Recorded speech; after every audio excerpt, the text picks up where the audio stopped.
Yo tuve mucha suerte porque supe de mi vocación periodística desde muy pequeño, que es muy difícil poder saber qué quiere hacer uno. Hay gente que tiene nuestra edad que todavía no sabe qué es lo que quiere hacer en la vida. Yo quería contar cuentos que fueran reales. Bueno, hombre, Jacobo era como mi segundo padre.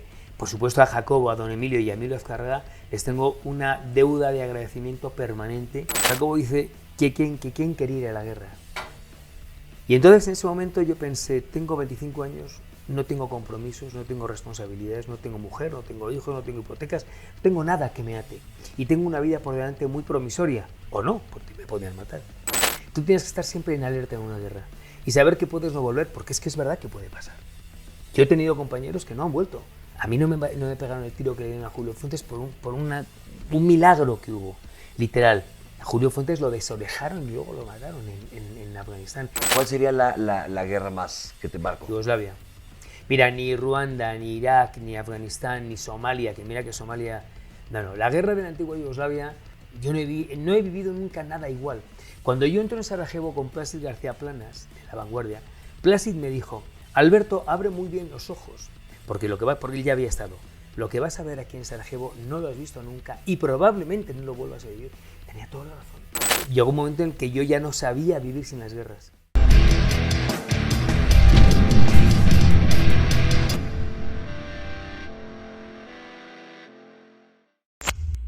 La Pastilla Dorada presenta. Señoras y señores, ¿cómo están? Esto es El Estado Inconveniente y tenemos una entrevista muy agradable, una persona que yo estimo, quiero, hace mucho tiempo que no lo veía y ahora con sus entrevistas, ahorita vamos a platicar de todo eso, pues aquí está con nosotros, hemos estado en la política, en la artisteada, yo no sé si llamarle guerra o en el periodismo, todo este rollo, Alberto Peláez Montejos. Montejos, Burro, ¿cómo estás? ¿Cómo estás, mi hermano? Qué gusto. ¿Qué tal? Hace como 25,000 litros que no te veo. Bueno, hace poco nos hemos visto, pero hacía mucho que no nos Pero veíamos. en tu programa que tienes. Bueno, antes que nada me gustaría platicar un poquito. Alberto lo conozco hace mucho tiempo, ahorita vamos a ir platicando todo este rollo, pero Alberto ahorita ya estás haciendo cosas muy interesantes. Tienes un canal, en tu canal pasa en tu programa que tienes En la Cama con Alberto Peláez. En la Cama, sí. ¿Cómo se te ocurre esa idea? Bueno, no se me ocurrió a mí la idea. Cuando yo salgo de Televisa, yo me quedo un poco sin saber qué hacer. Y a Mónica, mi mujer, que es una mujer muy creativa, me dice, en las navidades pasadas, me dice, tenemos que hacer un programa de entrevistas. Digo, pues es que todo el mundo hace entrevistas. El Burro, Jordi, Mara Patricia. Y dice, no, pero este es un programa distinto porque se me ha ocurrido que va a estar en la cama y se va a llamar En la Cama con. Digo, pero Mónica, ¿y eso de qué va? Entonces me dice, en la cama uno hace el amor, en la cama uno duerme, en la cama uno reflexiona. Como muy íntimo, ¿no? Sí. Y me parece un poco loco la historia, ¿no? Pero bueno, ha ido bien. Estamos ahora también en Telefórmula los sábados de 9 a 10 de la noche. Es lo que te iba a decir. ¿Estás en Telefórmula? ¿Sale de 9 a 10 de la noche? Los sábados. ¿De qué habla? ¿Es lo mismo? Telefórmula. ¿En la cama? ¿Es lo que pasa ahí? En la cama con Peláez y en mis redes es En la Cama con por Alberto Peláez TV. ¿Qué más tienes? Porque ahorita lo vamos a poner aquí. Ahorita lo van a poder leer aquí. Tus redes sociales. Perfecto. Ok. Todo ese rollo, por supuesto. Y ¿dónde pueden ver las entrevistas? Porque ya llevas, ¿cuántas entrevistas llevas? En la cama. Ya hemos puesto cerca de 20. Pero tenemos un reservorio de como 40 más. Pero espérame, porque te vi. Tú estás 2 veces, ¿eh? Yo vine 2 veces a la cama, porque continuará. Porque sí, estaba larga la plática. Pero estuvo Mijares, estuviste con Mayer, estuviste con... ¿Quién más has estado? Porque para que las busquen y las vean. Ha estado Lucero, ha estado Manuel, ha estado Edith Márquez, ha estado Sebastián. ¿Qué va Sebastián? Sebastián, el del caballito, el escultor. Ah, Sebastián, yo pensé que Además, Sebastián tiene Rulli. una entrevista espectacular, Sebastián, ¿eh? Vale la pena que lo entrevistes, macho. Sí, y Sebastián es un tío que marca un antes y un después en el mundo de la escultura y que él tiene una historia de vida que es fascinante, ¿eh? Pero fascinante de verdad, muy recomendable. Todavía no ha salido la de Sebastián, saldrá pronto. Pero nada más dime, ¿tus entrevistas son aquí nada más en México, bueno, en el país, o también No, tienes también en España? Como por ejemplo aquí hemos nos has entrevistado. Mira, pues a Rafa Márquez, a Genoveva Casanova. Hemos entrevistado. Además, Genoveva es una mujer que no se deja entrevistar y la entrevisté más en la cama de su casa. ¿Cómo conseguiste esa entrevista, por ejemplo, con Genoveva? Porque Mónica, mi mujer, es íntima amiga de Genoveva, son muy amigas hace muchos años. Y entonces cuando se lo pedimos, Genoveva dijo, bueno, como eres el marido de Mónica, sí te lo voy a dar. Es que Mónica abre las puertas con mucha facilidad, ¿eh? Oye, pues Más que, que yo. que me abran a mí unas puertas para que conozca, para entrevistar a ese tipo de personalidades. Ella estuvo casada con Con el Duque de Alba, sí. con el Duque de Alba, Cayetano. exactamente. Sí, y ha de ser seguramente muy difícil. ¿Qué le puedes preguntar a una mujer de ese nivel y en su cama? Es decir, que Pues yo le no, pregunté no a entiendo. Genoveva, una de las preguntas yo tenía muchas ganas de preguntarle muchas cosas, porque es una mujer que no es entrevistable, aunque en las distancias cortas con Genoveva, pues a casa ha venido bien todas las navidades y todo eso. Pero yo le pregunté, digo, oye, ¿y cómo son los palacios? O sea, ¿cómo se vive en un palacio? Porque yo, que soy un cortesano como tú, no sabemos cómo es la vida en un palacio. Y me decía, pues dice, hay veces que estaba semanas sin ver a nadie. Es tan grande un palacio. Es como si estuvieras en un hotel de Un lujo y superhotel. enorme. Y me decía, dice, yo había veces que estaba semanas sin ver a la duquesa de Alba, o a mis cuñados, o a parte del staff de los mayordomos. Y eso te hace, burro, ser un poco más deshumanizado, porque no tienes el contacto. Aunque por otra parte, pues tiene una parte muy positiva, porque hombre, es una parte en la que tienes todo hecho, todo te lo dan hecho, no tienes grandes cosas que hacer, tienes que hacer un papel institucional, si quieres, de qué es la Casa de Alba, pues, lo que me contaba, ¿no? Pero bueno, fue una historia muy interesante, una entrevista muy interesante, y ella es una mujer muy interesante, mucho más de la idea que sí es una niña medio boba. No, Genoveva de boba no tiene nada, al contrario, es una tía muy hecha intelectualmente, es una tía que estudió filosofía y letras, que habla perfectamente inglés, que escribe muy bien, me ha dejado muchas cosas para leer, y una mujer muy completa.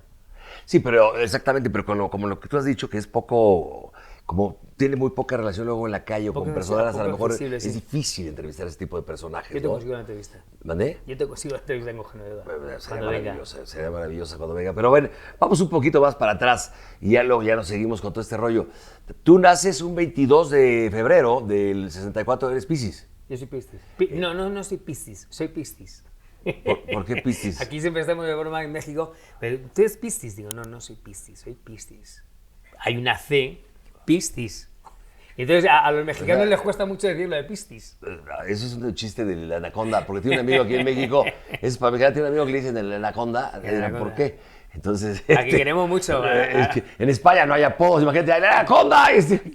Yo cuando le conocí hace años a la anaconda, no, pues pinche anaconda. Digo, ¿cómo te llamas? No, pues el anaconda. Digo, no quiero preguntarte ni por qué será. Porque ya me decía, pero es muy buen tío, Juan Fernando, yo le quiero mucho, y Mónica también le queremos mucho. Oye, bueno, vamos a entonces Tierra naces, Lomelín. ¿cómo fue esa época de esa infancia, mi querido Alberto? Platícame, ¿tienes hermanos?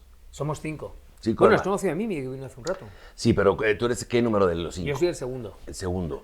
Y viven tus 5 hermanos. Sí. Te llevas una gran relación con ellos. Sí, muy buena con todos. ¿Tu infancia cómo fue? Pues hombre, Alegre, divertida. Sí, hombre, fue una infancia rodeada de un mundo en blanco y negro que era la etapa franquista. Yo nací en el año 64, Franco murió en el año 75. Yo me acuerdo muy bien de aquella España en blanco y negro, en aquella España en la que tú no podías pensar de una manera que no fuera la que quería el dictador.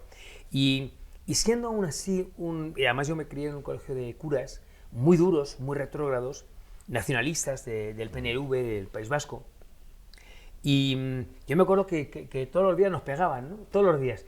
Pero mira, yo fui un niño muy feliz en ese aspecto, a pesar de las que nos pegaban luego, porque yo me quedé con lo positivo y la verdad es que yo salí al final muy hecho del Sagrado Corazón y a mí me ayudó mucho en la vida, sobre todo por todas las herramientas intelectuales que pude tener con el colegio.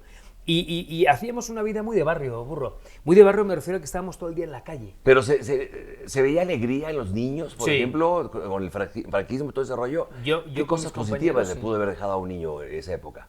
Bueno, nosotros lo vivíamos de manera indirecta. Quien vivía de manera directa eso eran mis padres, especialmente mi padre, que era periodista muy liberal, en el que en mi casa en Alfonso XIII, en el 154 de Madrid, vivíamos un ambiente muy liberal dentro de lo difícil que era, porque mi padre nos enseñaba lecturas como La España invertebrada, en la que nos enseñaba a leer y a pensar de una manera distinta como se pensaba en España en aquel entonces. ¿Tenía problemas tu papá, por ejemplo, con ese régimen? No. Al ser un poco más liberal. No lo recuerdo, pero siempre intentó darnos a entender que la vida era sinónimo de libertad, que la vida no se puede entender sin la libertad, que la vida no puede ir con la dictadura, no puede ir con la tiranía, no se puede ser tirano banderas. No, uno tiene que ser una persona libre, en ese sentido puedes vivir la vida de una manera completa. Ok, entonces empiezas a crecer todo ese rollo y tú desde chico veías a tu padre que era periodista y tú dijiste, por ahí, me late, voy por ahí, me gustaría ser periodista. ¿O qué pensabas, qué soñabas cuando eras niño? ¿Con ser qué? Cuando le dices a los niños, ¿qué quieres decir? Te dicen bombero, policía, jugador de fútbol. ¿Tú qué decías? Mira, yo tuve mucha suerte porque yo con 5 o 6 años, a mí me gustaba mucho ver a mi padre cómo trabajaba, ¿no? Y yo un día con 5 o 6 años le pregunté, papá, ¿pero tú qué haces? Y mi padre le contesta a un niño de 5 años. Y mi padre me dice, yo cuento cuentos, pero cuentos que son reales. Entonces a partir de ese momento dije, yo quiero contar cuentos que sean reales. O sea, yo tuve mucha suerte porque supe de mi vocación periodística desde muy pequeño, que es muy difícil poder saber qué quiere hacer uno. Hay gente que tiene nuestra edad que todavía no sabe qué es lo que quiere hacer en la vida. Desde el punto de vista... Sí, pero futureando un poco y de niño que... No, yo quería ser periodista. Ah, ok. Sí, yo tenía muy claro, yo quería contar cuentos que fueran reales. ¿Pero nunca te gustó, por ejemplo, el fútbol? ¿Te gustaba el fútbol? Sí, jugaba, estaba en Fubito 2, ahí en el colegio y tal. Pero a mí realmente lo que me gustaba era... Yo iba todos los viernes a ver a mi padre ahí en Radio Madrid, en la cadena SER. Él tenía un programa, se llamaba... Bueno, tuvo muchos programas. Había uno que se llamaba Caja Redonda. Y entonces yo iba con mi hermano Chimo, cogemos el 51, el autobús y estábamos ahí. Entonces veíamos cómo grababa el programa. Luego, cuando mi padre estaba en Televisa, yo le acompañaba cuando él grababa ahí en Madrid. ¿Tu papá trabajó para Televisa también? Muchos años, él fue el gran corresponsal de Jacobo. Ah, Joaquín no sabía. Peláez, claro. Y yo entro en Televisa por mi padre y por Jacobo. Y yo le acompañaba a mi padre a las grabaciones y creo que tenía 13, 14 años. Y a mí ese mundo de la cámara, del magnetoscopio, de la radio, del papel, de la máquina de escribir, de las Olivettis, a mí me seducía mucho porque yo lo vivía en casa todos los días. Por eso no era infrecuente que yo fuera periodista. Hubiera sido raro que hubiera sido médico, en casa no había nadie que fuera médico. ¿Tus otros hermanos, por ejemplo, se dedican a lo que tú haces ahora?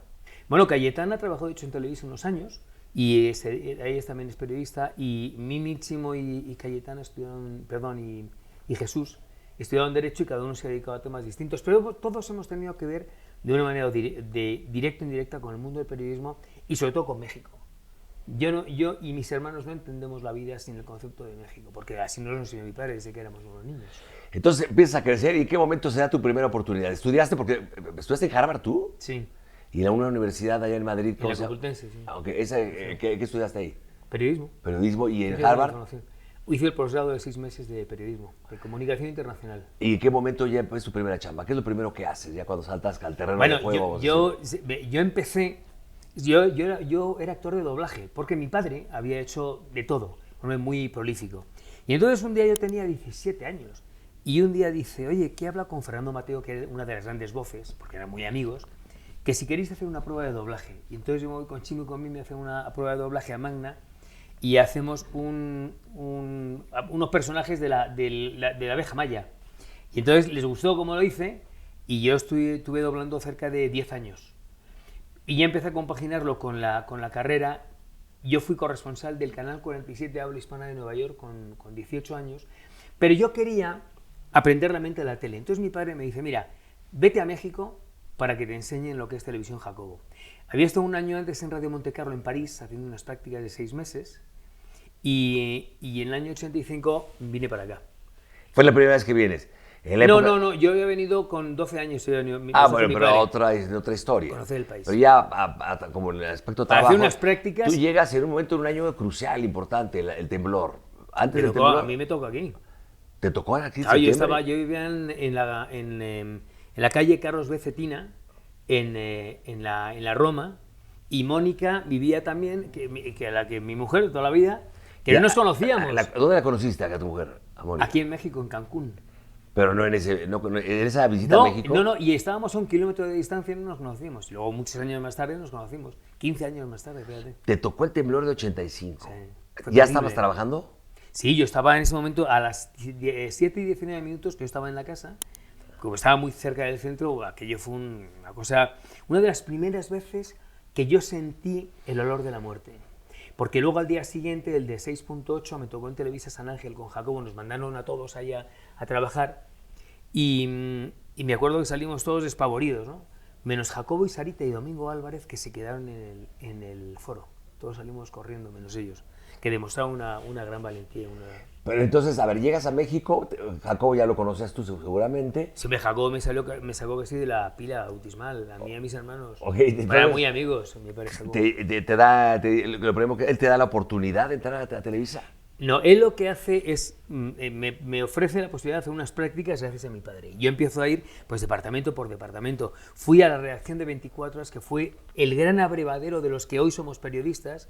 Tuve con los reporteros, con los reporteros legendarios, con Juan Francisco Castañeda, con Raúl René Trujillo, con Rita Ganem, con Fernando Alcalá, con que paz descanse, con Félix Cortés, en fin, con lo más granado del periodismo de la época.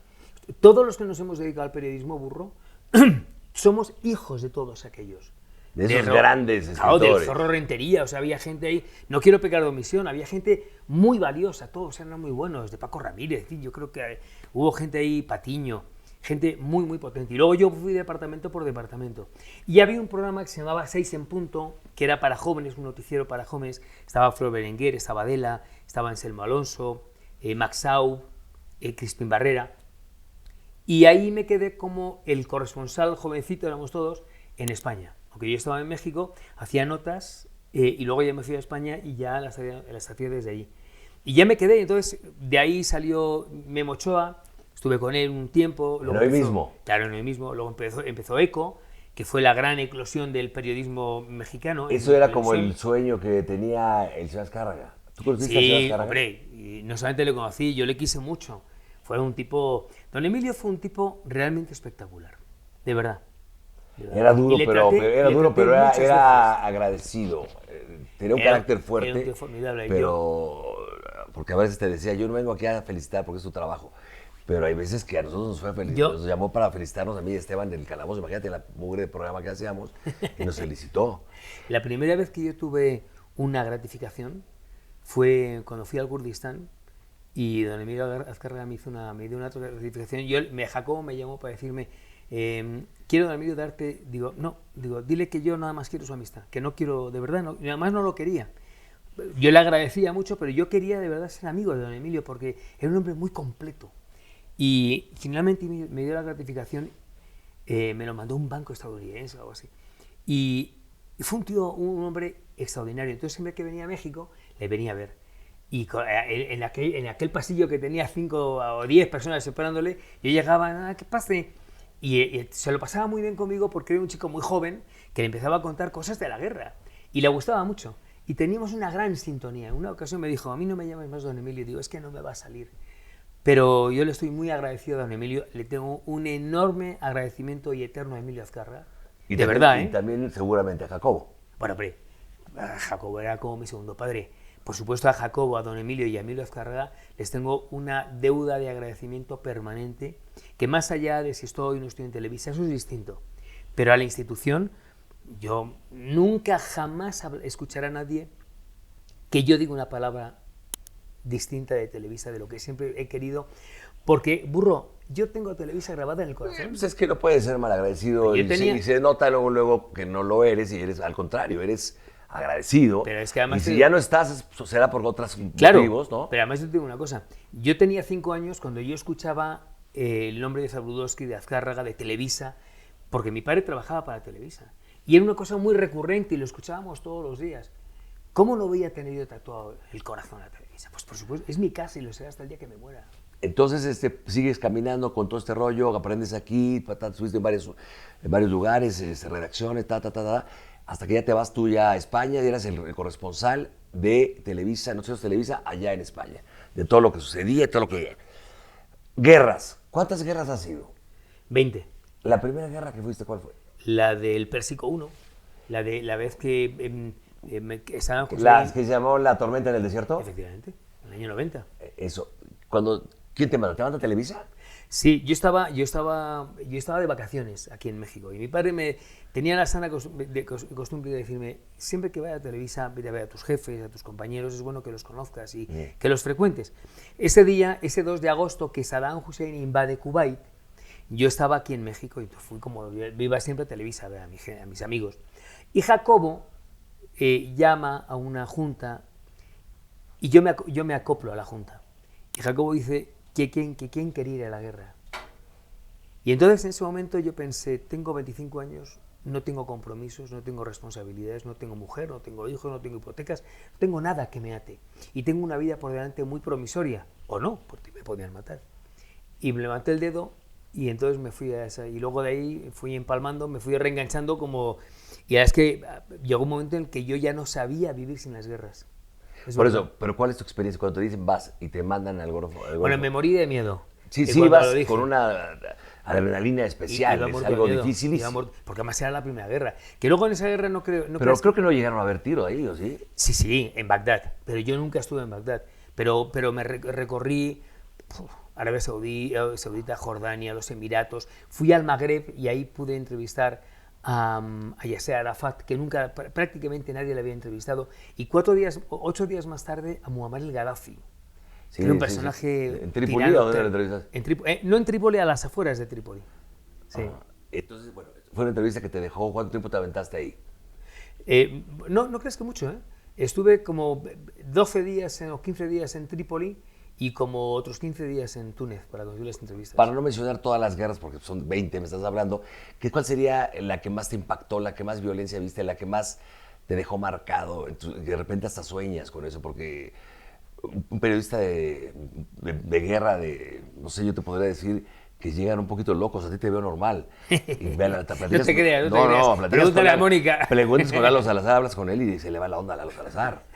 El haber estado cuando, el bombazo acá, cuando murió Couso, era muy amigo mío, José Couso. Lo hemos platicado, cuando están en la guerra ya es la última, y voltea el tanque, cuando entran los gringos ya a Bagdad, que la toman, y entran, voltean el tanque, apuntan al hotel Palestina, que es donde estaban ellos, pega el bombazo ahí, cuando se había metido Jorge Pliego. Pliego se había metido por una cinta, y él seguía ahí, sí. Y en el cuarto estaba, haz cuenta aquí, en el cuarto estaba... Sí, yo lo vi. Y oí un bombazo ahí.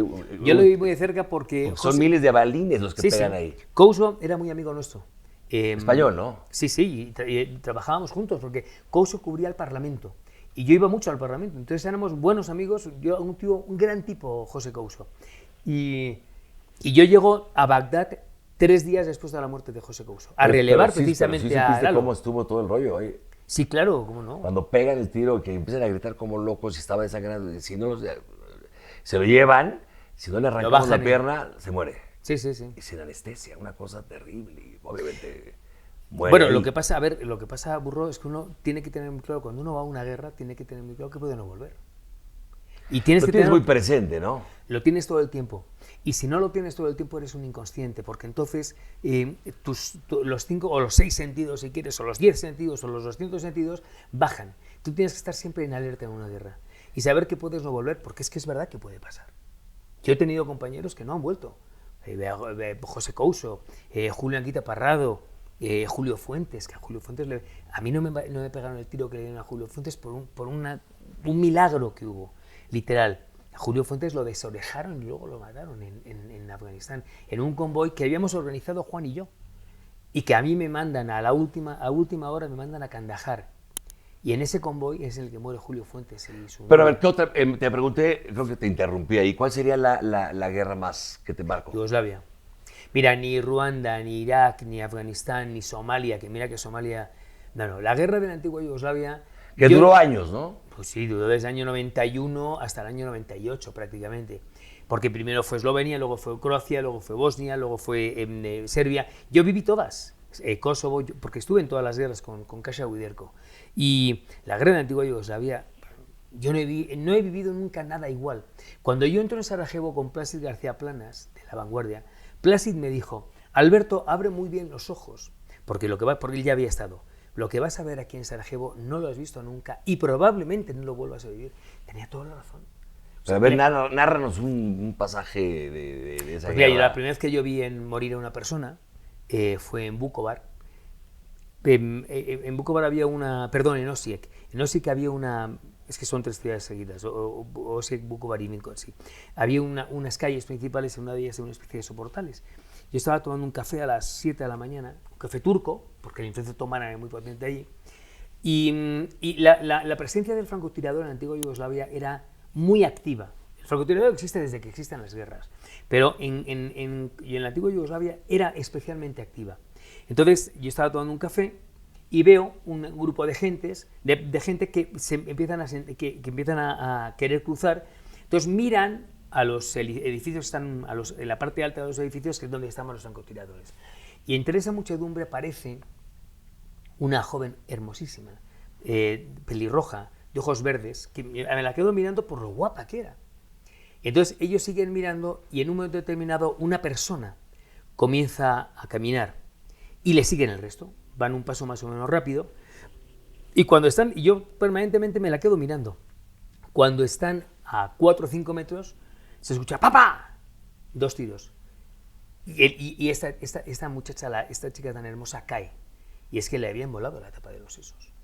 Entonces salimos a socorrer rápidamente y empiezan a dispararnos a nosotros, tuvimos que replegarnos. Y el cadáver de esa mujer estuvo día y medio sin que nadie pudiera hacer nada. Eso fue la primera vez que yo vi aquello y eso lo tengo indeleble, no lo he olvidado nunca y seguramente nunca lo olvidaré. Puedo olvidar otras cosas, pero no eso. Pero llegaste a ver tiroteos, por ejemplo, entre soldados y A mí me ha pasado la mitad. De cerca. Pero sí, yo no sé, en Goma. Y hay muchas cosas que están grabadas, otras no, porque la cámara no estaba las 24 horas del día prendida. Pero hay planos míos en los que nos ha tocado una balacera estar a la mitad. ¿Pero qué pasa por la mente de Alberto Peláez en ese momento? ¿Recuerdas a alguien de tu familia? En ese momento lo que sí. ¿Qué pasa por en tu ese mente momento lo que estás pensando es en querer sobrevivir y salir de ahí. No piensas en nadie. Yo he pensado mucho en mi familia. Cuando a mí, por ejemplo, me secuestraron 5 horas en Gaza, ahí sí. Piensa en tu familia cuando llevas 3 meses en Kabul y dices, Dios mío, ¿cuándo termina eso? Ya me quiero volver. Ahí sí, pero en los momentos de mucha tensión en la que están pegándote un tiro, no piensas no piensas nada. Tú reaccionas como reacciona cualquier ser humano por el instinto de supervivencia. Y es salir de ahí. Y es una adrenalina terrible, así de a 100.000. Sí, pero es verdad que a mí me gustaba mucho aquello. Y me sigue gustando. ¿Cuál seguiría entonces cuál fue la última guerra que fuiste? En Libia estuve en el 2011. Loret estuvo en Trípoli, Carlos, y yo estuve en Bengasi. Yo hice toda la parte de los rebeldes. Fuimos retomando las ciudades, Bengasi, Asdabia, Brega, hasta llegar a Sirte, que es donde nació Gaddafi. Y luego en el 2017, cuando Donald Trump declara que la capital de Israel va a estar en Jerusalén, en la medida en que la embajada se va a trasladar a Jerusalén, en España decimos un pifostio que no te quiero contar, ¿no? Estuvimos en Ramallah, en Nazaret, en Gaza, estuvimos en muchos sitios, ¿no? ¿Y te gustaría regresar a alguna guerra, por ejemplo, a Ucrania, con lo que está pasando allá? Sí, definitivamente sí, pero mira, como dicen los mexicanos, no es lo mismo los 3 mosqueteros que 20 años más tarde.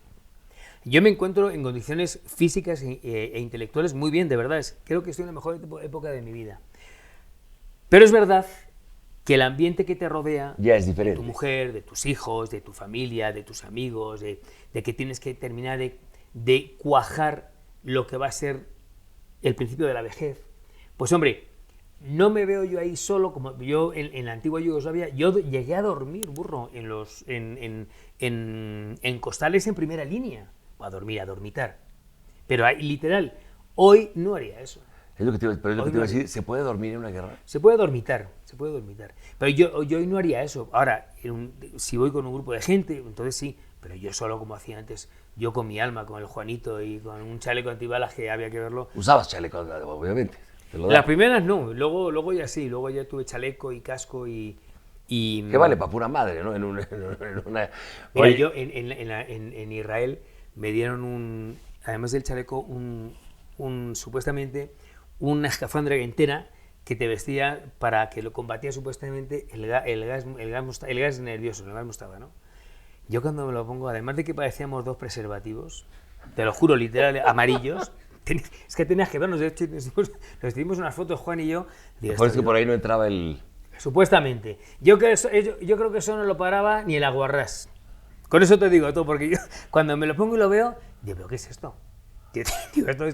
Digo, vamos, esto está jabón. Pero ahí te entra un poquito de comer, te ríes un poquito, ¿no? Bueno, es que hay momentos de reír en una claro, guerra. la guerra tiene momentos Por el mismo muy nervio. duros, muy divertidos, muy grandiosos. En la guerra tú ves lo mejor del ser humano y lo más triste. Y lo más duro, lo más misérrimo del ser humano. Pero momentos muy divertidos. A mí, por ejemplo, me acuerdo, esta es una anécdota que yo suelo contar mucho porque es muy cachonda. Yo estaba con el Juanito, estábamos en Gaza, que hemos estado muchas veces, ¿no? Y llegamos y estábamos transitando por la calle, una de las calles principales, y escuchamos unos tiroteos. Entonces bajamos del coche y estaba en una playa disparando. Habían puesto unos costales los chavales, los palestinos que tenían 15 años, que tiraban piedras, lo que fueron las intifadas. Y los soldados israelíes respondían con fuego real, fuego muy duro. Entonces vamos agachando Juan y yo, agachados por la arena, llegamos donde están los costales y pa. Claro, aquello era una cosa, es la adrenalina a 100 por hora, ¿no? Y lo tienes permanente. Entonces, con una angustia, Juan, graba, todo el tiempo. Y de buenas a primeras escucho tiroriro, ahora el teléfono. En esos 28 bolsillos que tenemos los corresponsales de guerra, que nunca he sabido por qué tenemos tantos bolsillos, ¿no? Yo buscando el teléfono, sí, don Alberto Peláez, sí, soy yo. Pague su tarjeta de crédito. No, y es que le llamo del gimnasio Jolidín, porque ahora tenemos una promoción de 2x1, digo, me llama usted en un momento muy malo, llámeme el mes que viene a ver si le puedo atender, ahora mismo no puedo. Oye, a ver, Alberto, ya casi terminamos, dime algo, has ganado muchos premios. ¿Qué se siente cuando te recibes reconocimientos aparte pues de lugares valiosos, ¿no? Hay en España, ¿cómo se llama el premio que recibiste en España? Bueno, me han dado varios, sí. Pero ¿cómo se llama el más importante? Bueno, el más importante no lo tengo. Tengo el del Club Internacional de Prensa, que me dio el Rey. Tengo unos cuantos. ¿Te refieres al de Rey España de Periodismo o al...? Uno de esos. Es que estuve leyendo que recibiste varios premios, pero hay uno que, bueno, es muy famoso. ¿Cómo se llama? El de... Sí. El Antena de Oro. Esa, no sé si sea tan importante, pero... No, sí, claro, sí es hombre. Importante. ¿Esa por qué te lo digo? ¿Por qué reconocimiento? Por la corresponsalía. Entonces, te digo, has tenido muchos reconocimientos. ¿En qué momento pues es que dejar esto después de todas esas cosas ricas que te da la vida y la gente te reconoce tu trabajo porque cuentas historias a la gente de lo que está pasando? Pues te hace sentir también una persona que dices, puta, cumplí, qué rico. Eres feliz contigo mismo. Pero me gustaría decirte, ¿en qué momento conoces a Mónica, tu mujer? Rápidamente cuéntame cómo se conocen y en qué momento te casas, hace cuánto, porque ya estabas en las guerras y todo ese rollo. Sí, a Mónica la conocí en el año 97. Yo estaba en Cancún con una novia. Y Mónica estaba en Cancún con otro novio. Entonces, yo voy al gimnasio, somos muy deportistas, Mónica y yo, entonces y aparece Mónica, y digo, cuando veo a la rubia, digo, ¿y esa rubia para qué? Y entonces empecé a hablar con ella, al día siguiente me dio el teléfono de la oficina, que memoricé. De la oficina en México. Sí, porque no me quería el de su casa, entonces me dio el de la oficina, que me podía haber equivocado en un número, en un guarismo, ¿no? Y bueno, pues ya empecé a amarla, a frecuentarla. Luego vine a México, la vi 2 o 3 veces, luego vino a Madrid. Pero ¿y tu esposa, tu novia en ese momento? Habíamos dejado. Cuenta Mónica que ese día había dejado el novio, no sé yo. Sí, la dejó, no. ¿Sabes qué? Antes. Pero tú como mexicana, parece la entrevista. Vente, Mónica, vente. Vente, para que te oigan. Pero, hombre, ya vamos a terminar. Ya lo guapa que estás, ya hombre. vienen las cosas bonitas para despedir el programa. Ven. Claro, vente. Ella es Mónica, la esposa. Si quieres microfonearla, si quieres, no importa, es muy orgánico esto. ¿Qué hay en este país? Dime, Pero lo voy a ocupar empezó de perrote que hay en el hotel. Pero total, o sea, dame el teléfono, no te voy a dar mi teléfono. Pero tú como mexicana sabías quién era. Sí, y... ¿No te acuerdas que se paraba? Los comandos israelíes han atacado la zona siempre. ¿Por qué de perfil usabas este tiro? Todo el mundo me lo pregunta. Si lo que pasa es que yo empecé a cruzar los brazos porque yo me equivocaba mucho cuando tenía que hablar a cuadro. Y entonces un día cruzo los brazos y tenía 20 años. Y me di cuenta que era una técnica que tenía que desarrollar. Y yo ya no sé hacer una cosa a cuadro, no sé hacerla si no cruzo los brazos. Pero no es porque... los mexicanos piensan que yo me duermo con los brazos cruzados. Te lo juro. En serio. Imagínate en la noche. Mónica, me voy a dormir. Todo el mundo... No, pero ¿cómo le haces? Porque lo sigo haciendo. Yo sigo haciendo televisión, pero es que no sé hacerlo de otra manera.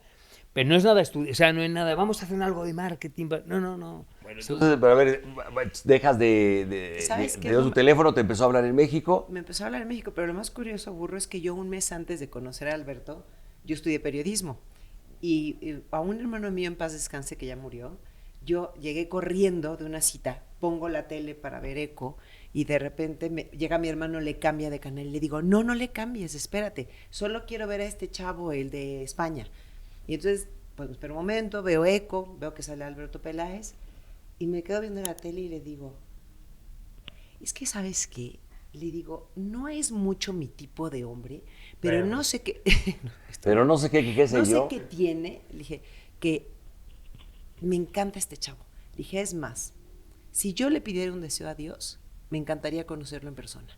Y me dice Héctor, tú estás loca, Mónica, ¿qué dices si él vive en España? Le digo, ya lo sé, yo nomás te digo que si yo le pidiera un deseo a Dios, sería conocerlo en persona. Podría haber pedido y a los 30 días hago mi viaje a Cancún, conozco a Alberto.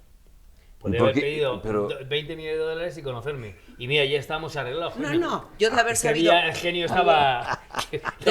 Son 3 deseos, macho. ¿Estás de acuerdo que yo de haber sabido que en ese momento el cielo estaba abierto a escucharme? Ya digo Tom Cruise, ¿no? Hombre, tampoco.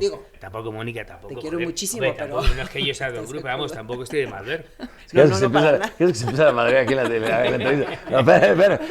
Entonces, ¿y a cuánto tiempo se casan? Bueno, ¿tuvieron cuánto tiempo? ¿Pocos meses? Pues nada.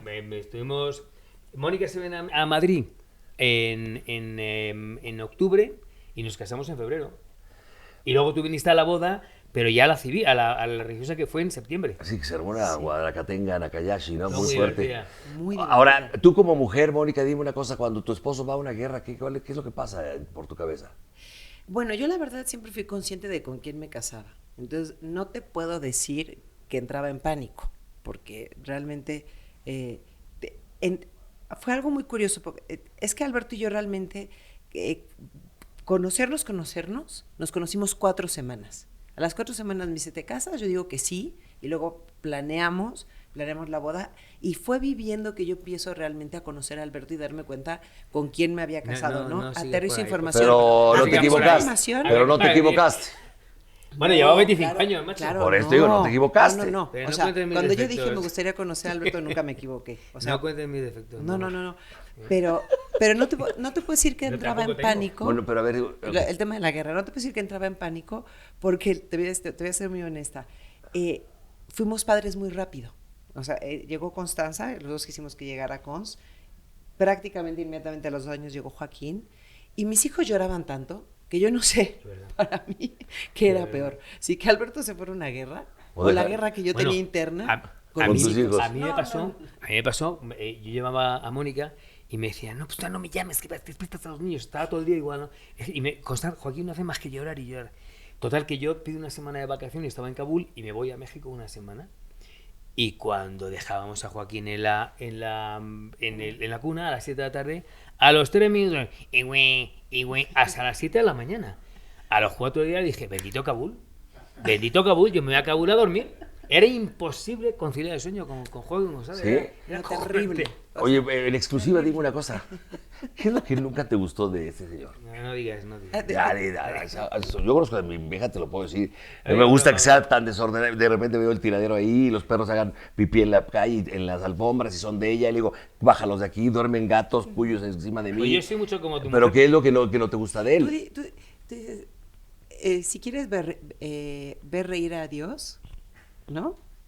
Pídele, ¿cómo va eso? Pues, si quieres ver reír a Dios, cuéntale tus planes, ¿no? Ajá. Y yo dije, jamás me casaré con un chico más chaparrito que yo, con las manos más Somos pequeñas iguales. que yo. Somos iguales. Tiene manos como de Miguel Jamás. Bosé. iguales, joder. O sea, Es yo verdad. tengo que casarme con un hombre grande, o de mi tamaño, pero grande. ¿Y ve? Y por más que le veo que haga lagartijas y qué tal.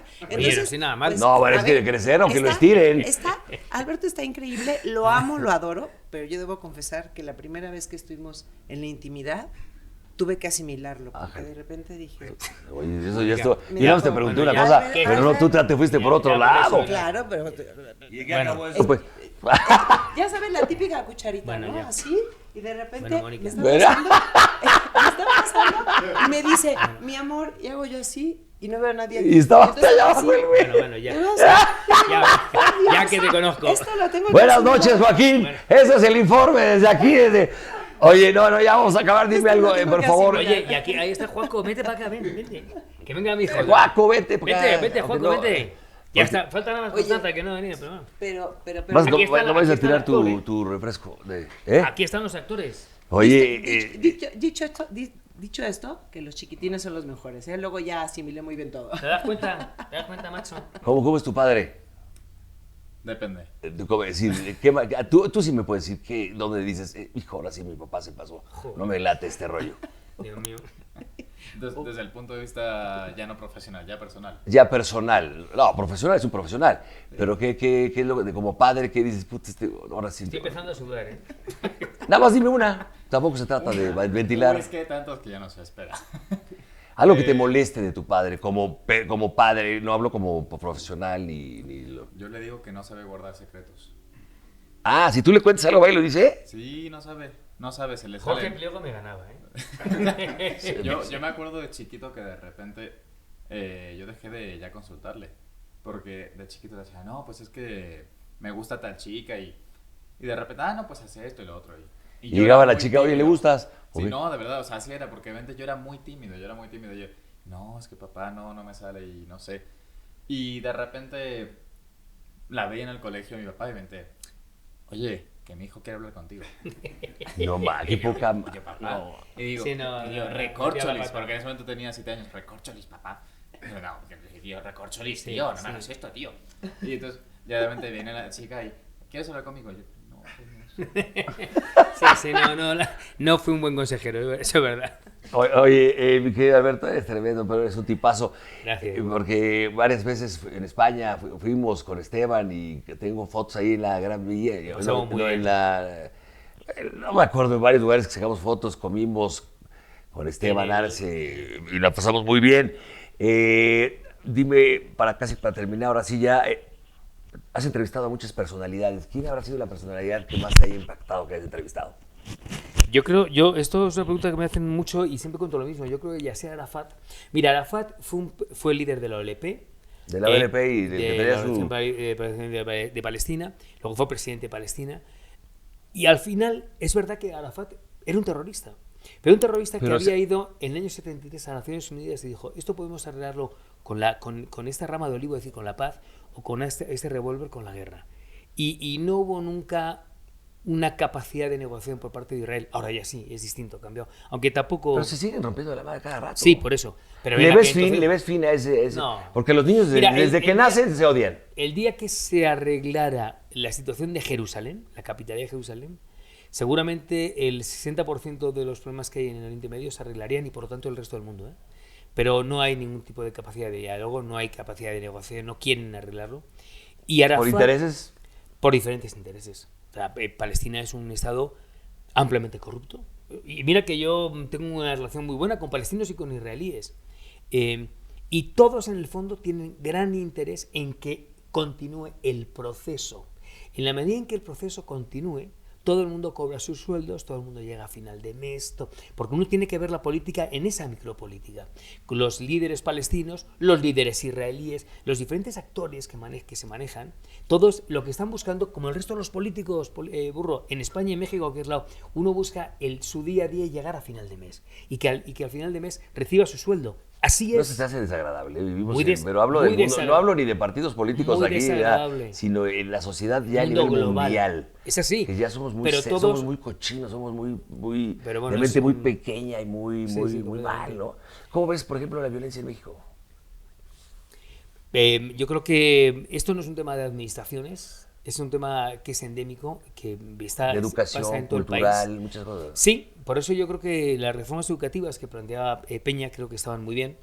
Yo no comulgo ni con Peña ni con nadie, pero creo que estaban muy bien porque había que hacer un cambio radical en la educación del país. Este país, México, al que yo quiero con toda mi alma, solamente saldrá de sus cenizas y de su propio vómito el día que comience una educación como Dios manda. Solamente en la academia, solamente en los colegios, en las universidades, desde que eres niño, No, pero en las mismas casas. Desde ahí debe de salir la educación. También, efectivamente. Es culpa de la sociedad lo que está pasando también. Sí, sí, pero si tú tienes una serie de personas que son los que te instruyen para ser una persona de bien en el mundo laboral, que generalmente son los colegios, y ahí te enseñan que somos todos iguales, que no hay una diferencia por el color de la piel, que no hay una diferencia por que tengas más o tengas menos. Y ahí yo voy mucho con la tercera vía de Tony Blair, en la que todo el mundo podemos tener el mismo tipo de posibilidad. Ese será un México que podrá cambiar. Y por supuesto en las casas. Tienes toda la razón. La educación es algo que se mama y si tú quieres tener gente de bien, tienes que verlo en el modelo de tus padres. No Desde adentro para tú poder afuera dar y ofrecer. Completamente de acuerdo. Oye, te voy a decir palabras, con eso terminamos. Palabras, lo que te venga a la mente, un poquito, lo que te venga a la mente y se me va a ir ocurriendo a mí también. Pero a ver, vamos por parte. España. Mi patria. Franco. Una época muy ominosa. La guerra. Algo que no quisiera que se volviera a repetir, terrible. Un tanque de guerra. Un símbolo muy negativo. México. Mi otra patria. Televisa. Mi casa. Emilio Azcárraga Milmo. Una de las personas en las que yo me adhiero. Jacobo. Mi segundo padre. Esposa. Mi compañera de vida. Hijos. Mi continuidad. Abuelo. El abuelo representa lo que uno tiene que llevar en el peso de la historia. ¿Tus padres? Lo mismo, nada más que corregido y aumentado. Alberto Peláez. Una persona que siempre ha querido ser honesta, que es honesta y que tiene un gran compromiso con la sociedad. El Burro Van Rankin. Un gran tipo al que yo quiero mucho. Gracias. Burro, gracias. Alberto Peláez Montejos. Lo dije bien. Es Piscis o Pixis o como quiera. Aquí con nosotros y su familia maravillosa. Gracias, nos vemos la próxima. Falta Constanza, que no ha venido. Pero Constanza bueno, no está en México. Está aquí, pero está duchándose, me ha dicho. No, bueno, no está Constanza. A la próxima. Pero bueno, ponemos una foto aquí de ella. Gracias, nos vemos la próxima.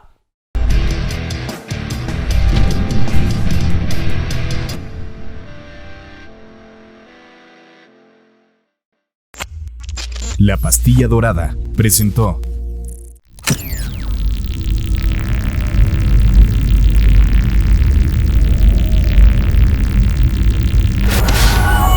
Morita Digital.